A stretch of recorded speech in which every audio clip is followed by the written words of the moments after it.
Beralih ke informasi yang lain, pemirsa, Ditres Narkoba Polda Bali ini kembali merilis pengungkapan narkoba ratusan gram sabu-sabu dan hampir 2.000 butir pil ekstasi. Dua pelaku Cecep Audi Rahmat dan David Setiadi ditahan di Mapolda Bali. Kedua tersangka memiliki cara khusus menyembunyikan barang terlarang tersebut, yaitu di bawah genteng dan batako tempat kosnya.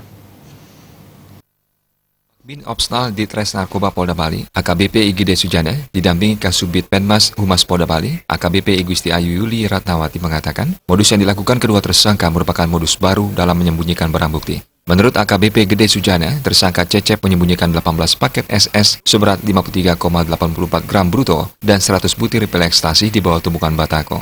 Sementara David menyembunyikan barang bukti 15 paket SS seberat 635,26 gram dan 20 paket ekstasi dengan jumlah 1.646 butir dan 184,89 gram Inex di bawah genteng.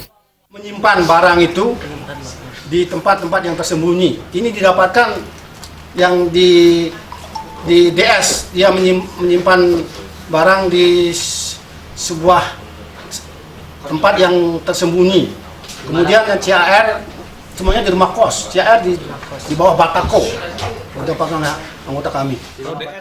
AKBP Gede Sujana menjelaskan lebih lanjut, kasus ini masih dikembangkan terkait asal barang terlarang tersebut didapat, mengingat para tersangka menerapkan sel terputus. Sabtu lalu, tim Opsnal Ditres Narkoba Polda Bali melakukan penangkapan 2 pengedar di wilayah Kerobokan, Kuta Utara.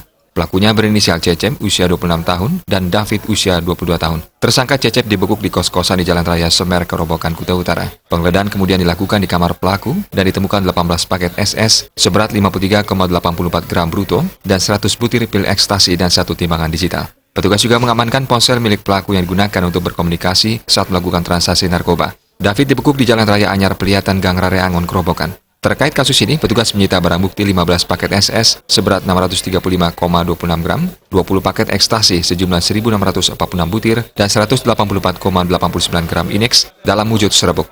Barang bukti lain yang diamankan yakni 1 timbangan, 2 ponsel, kartu ATM, dan buku tabungan. Sufiatna, Bali TV.